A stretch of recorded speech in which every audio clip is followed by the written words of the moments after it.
Welcome to live with Shamji. অনেকদিন পর আসলাম, তো সামনে আসলে ঈদ ইজ নকিং, অ্যাপ্রোচিং। তো চিন্তা করলাম ঈদে আপনাদের জন্য একটি ভেরি ফিউশন ডেজার্ট তৈরি করি। তো এই ডেজার্টটি হবে আসলে একটি পেস্ট্রি ডেজার্ট, ফিলিং হবে ক্রিম চিজ দেন চেরি দিয়ে। সো কি কি লাগবে সেটা আপনাদের সাথে একটু শেয়ার করে নিই। যারা দোকান থেকে পাফ পেস্ট্রি রোল কিনতে চান like this, they are most welcome, go and grab it from the store. আর যারা আসলে স্টোরে যেতে চাচ্ছেন না তারা আমার মতো বানিয়ে ফেলবেন। ওকে, সেটা হচ্ছে যে এখানে একটু ছোট করে পকেট তৈরি করতে হবে, ভেরি ইজি। এরকম একটা শার্প নাইফ, ছোট একটি নাইফ নিয়ে এরকম করে একটু পকেটটা তৈরি করলেই হবে। আমি এখানে একটা পকেট তৈরি করে দিয়ে এটাকে খুব ভালোভাবে এগ এবং মিল্কের যে মিশ্রণ বা ব্যাটারটা আমি রেখেছি সেটা দিয়ে ব্রাশ করে নিলাম। ক্রিম চিজটা নিয়ে নিয়েছি এবং সঙ্গে হচ্ছে confectionery sugar.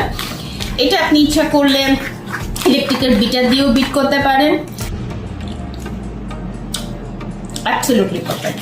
So now this is the fun part. এটা রেডি। আমি মাঝখানে একটু ট্যাপ ট্যাপ করেছি এবং আপনার ইচ্ছা মতো আপনি এখানে যে ডিজাইন করতে চান সেভাবে পেস্ট্রিগুলোকে ডিজাইন করে নেবেন। এই দেখেন আমি ডাস্টিং করছি,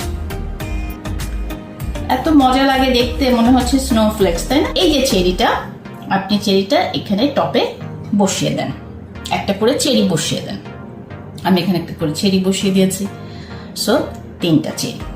এবং সবসময় এই ধরনের পেস্ট্রির সাথে মিন্টের খুব বন্ধুত্ব, তো একটা করে মিন্ট আপনি এখানে ফর দ্য ডেকোরেশন পারপস, মানে গ্ল্যাম লুক, ফুডের যে গ্ল্যাম লুক, সেই গ্ল্যাম লুক দেওয়ার জন্য এখানে করে আপনি একটা করে মিন্ট দিয়ে দেবেন।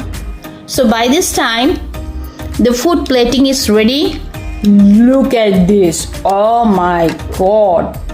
It's amazing. It's so gorgeous. It's so glamorous. What do you think?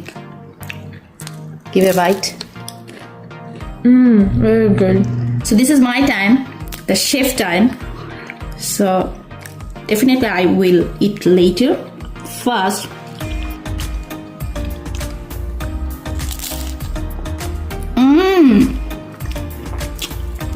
so good, so crispy, and the meat inside my mouth, literally I'm lost